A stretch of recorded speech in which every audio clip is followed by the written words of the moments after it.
میں گھر سے نکلا کسی کام سے، کار پہ تھا، میں فیصل آباد کے بس سٹاپ کے پاس رکا۔ میری نظر چند لوگوں پہ پڑی جو پرانے سے کپڑے پہنے ہوئے، برا حال بدحال سے، شکل سے یوں لگ رہا تھا جیسے نہ جانے کتنے درد لیے جی رہے ہوں۔ بال بکھرے، پھٹے کپڑے، ننگے پاؤں، اتنے میں ایک بیکاری میری کار کے دروازے کو کھٹکھٹانے لگا۔ میں اس شخص کے چہرے کی جانب دیکھ رہا تھا، وہ مجھے پیسوں کے لیے اشارہ کر رہا تھا۔ دیکھنے میں بالکل ٹھیک تھا، لیکن پھر بھی میرے دل میں رحم پیدا ہوا۔ اللہ سے بھی ڈر لگ رہا تھا، اگر میں آج کار میں ہوں تو اللہ کی رحمت ہے۔ شیشہ نیچے کیا، بڑی معصوم سی شکل بنا کر بولا، صاحب جی بہت مجبور ہوں، کچھ مدد کر دیں۔ میں بھکاری نہیں ہوں، بس حالات نے بیکاری بنا دیا۔ جیسے اس کی آنکھوں میں آنسو آ گئے ہوں۔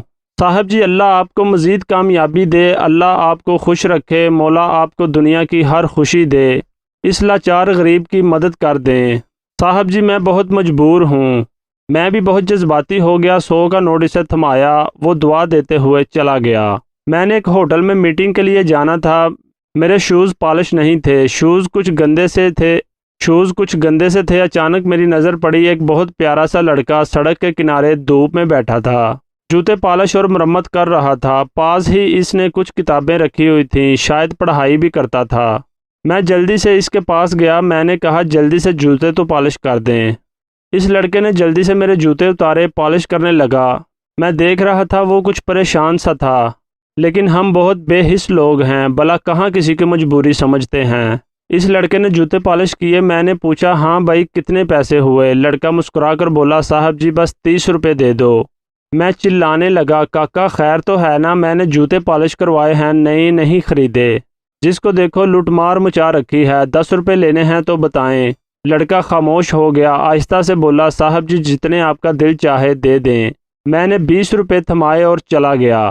میں جب اپنے کلیگ کے ساتھ میٹنگ کر رہا تھا تو مجھے ایک آواز سنائی دی۔ مجھے یوں محسوس ہوا یہ آواز میں نے سنی ہوئی ہے کہیں۔ مڑ کر دیکھا، ایک شخص شاید اپنی معشوقہ سے فون پر بات کر رہا تھا۔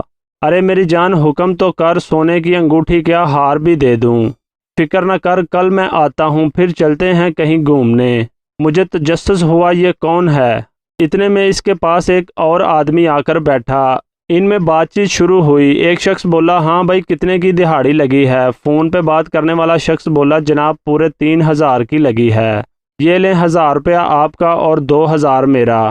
دوسرا شخص بولا دیکھ بہت ڈیمانڈ ہے اس علاقے کی، بہت سی پارٹیاں اس علاقے میں بھیک مانگنا چاہتی ہیں، تم کچھ زیادہ محنت کرو، اب 1000 سے کام نہیں چلے گا، سب مجھے 1500 یا 2000 دیتے ہیں۔ فون پہ بات کرنے والا بولا سر جی فکر نہ کریں، آپ کو خوش کر دوں گا۔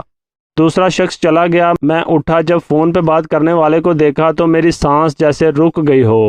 وہ وہی بیکاری تھا جو کچھ دیر پہلے مجھ سے بھیک مانگ رہا تھا، اپنی مجبوری کے رونے رو رہا تھا، اب بڑے ہوٹل میں بیٹھا اپنی معشوقہ سے بات کر رہا تھا۔ میں اس کے منہ پہ تھپڑ مارنا چاہتا تھا لیکن خاموش ہو گیا۔ میں خود غلط تھا، ایک بیچارے جوتے پالش کرنے والے محنت کرنے والے لڑکے کو اس کا حق نہ دیا 30 روپے، اور بیکاری کو 100 روپے دے دیے جو کہ حقدار بھی نہ تھا۔ میں گھر آیا، میرے دل میں ایک بے چینی سی تھی۔ میرے سامنے اس پیارے سے لڑکے کا چہرہ تھا، مجھے لگا وہ مستحق ہے، اس کی مدد کرنی چاہیے۔ میں دوسرے دن پھر گیا، مجھے بہت سے بیکاری ملے، میں نے عہد کر لیا اب کسی بیکاری کو 1 روپیہ نہ دوں گا۔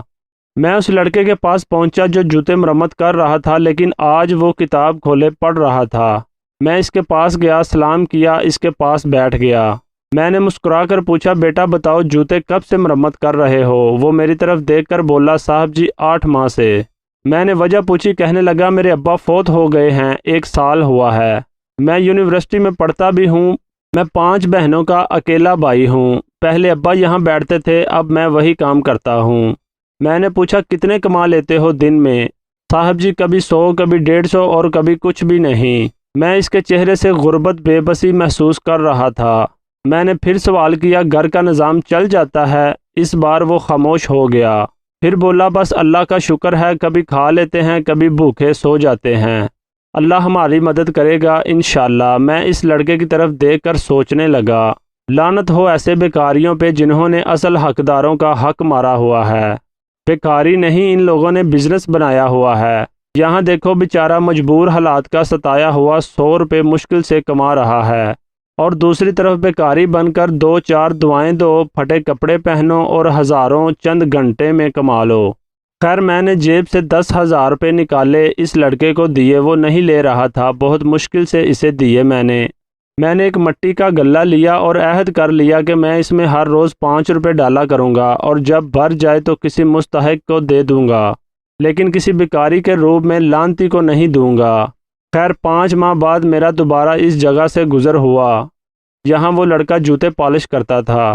میں دیکھ کر حیران ہو گیا، اس لڑکے نے فروٹ کی ایک چھوٹی سی دکان بنا لی ہوئی تھی۔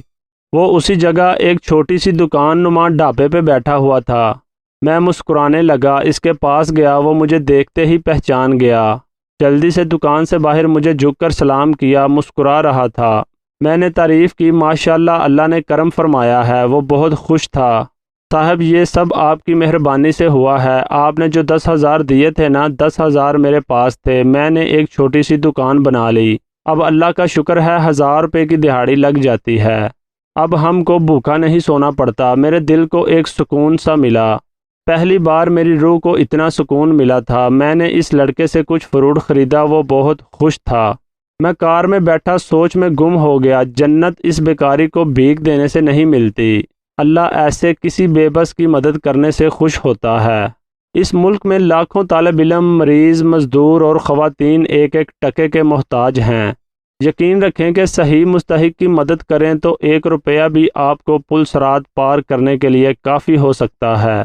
یاد رکھیں بیکاری کو اگر آپ 1,00,000 روپے نقد دے دیں تو وہ اس کو محفوظ مقام پر پہنچا کر اگلے دن پھر سے بھیک مانگنا شروع کر دیتا ہے۔